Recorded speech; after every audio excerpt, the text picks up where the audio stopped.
नमस्कार, आप देख रहे हैं द वंदे भारत का खास शो यूपी वाला। उत्तर प्रदेश विधानसभा चुनाव जैसे जैसे नजदीक आ रहे हैं, मथुरा राजनीति का केंद्र बिंदु बनता जा रहा है। भाजपा नेता ही नहीं, स्वयं मुख्यमंत्री भी मथुरा का मुद्दा उठा रहे हैं। ऐसे में अब समाजवादी पार्टी के मुखिया अखिलेश यादव ने भी कह दिया है कि भगवान श्री कृष्ण उन्हें रोज सपने में आकर बताते हैं कि इस बार उनकी सरकार बनने जा रही है। अखिलेश यादव ने तो कुछ समय पहले यहां तक भी कह दिया था कि यदि अयोध्या मामले में फैसला आने के समय उनकी सरकार रही होती तो अब तक अयोध्या में राम मंदिर बन भी गया होता। यही नहीं, अखिलेश यादव ने गत रविवार को लखनऊ में गोसाईगंज के पास स्थित महुरा कला गांव में नवनिर्मित भगवान परशुराम मंदिर में पूजा अर्चना भी की थी। इससे पहले जब पिछले साल हरिद्वार में कुंभ लगा था तब उसमें भी अखिलेश यादव गए थे। यही नहीं, अखिलेश यादव जब तब संतों का आशीर्वाद ले रहे हैं। साफ है कि अखिलेश यादव हिंदुत्व की राजनीति में भाजपा का मुकाबला करने की तैयारी कर चुके हैं। लेकिन सवाल यह है कि ऐसा करने से कहीं उनका मुस्लिम वोट बैंक तो नहीं छिटक जाएगा। विशेषज्ञों की माने तो ऐसा होने की संभावना नहीं है, क्योंकि अखिलेश यादव जानते हैं कि मुस्लिम वोट बैंक पूरी तरह उनके साथ खड़ा है।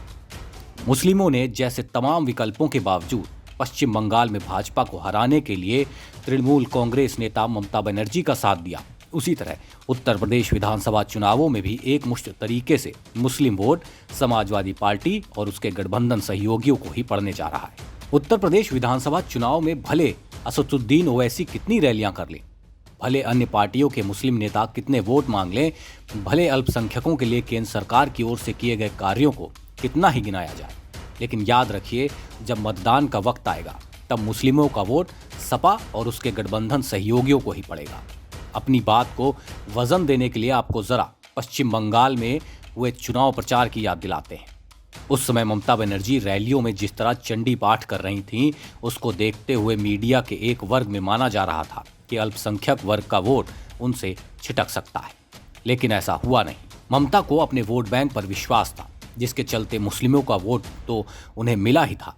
साथ ही जिस तरह हिंदुत्व की राजनीति में उन्होंने भाजपा का मुकाबला किया, उससे हिंदुओं के वोट भी बड़ी संख्या में उन्हें मिले। अखिलेश यादव ठीक ममता बनर्जी की तर्ज पर आगे बढ़ रहे हैं। उन्हें अपने मुस्लिम वोट बैंक पर विश्वास है और अब वह हिंदू, खासकर सवर्ण वोटरों को भी आकर्षित करने में जुटे हैं। तभी तो आत्मविश्वास में भरकर अखिलेश यादव दावा कर रहे हैं कि स्वयं भगवान श्री कृष्ण आकर उन्हें कह रहे हैं कि इस बार उनकी सरकार बनने जा रही है। दूसरी ओर जहां तक मथुरा पर हो रही राजनीति की बात है, तो मुख्यमंत्री योगी आदित्यनाथ कह चुके हैं कि अयोध्या में भव्य राम मंदिर और काशी में विश्वनाथ धाम का भव्य निर्माण शुरू हो चुका है।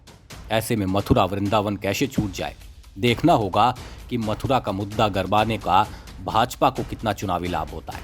लेकिन यहाँ पार्टी को ये अवश्य ध्यान रखना चाहिए कि ये सही है कि हिंदुत्व की राजनीति में भले वो टॉपर हो, लेकिन ऐसा नहीं है कि जनता और नेताओं को हिंदुत्ववादी नहीं मानती। दिल्ली विधानसभा चुनावों में प्रचार के दौरान अरविंद केजरीवाल हनुमान चालीसा गा गाकर और पश्चिम बंगाल चुनावों के प्रचार में ममता बनर्जी चंडी पाठ करके जीत हासिल कर चुके हैं। यूपी वाला में आज के लिए बस इतना ही। देखते रहिए द वंदे भारत। नमस्कार।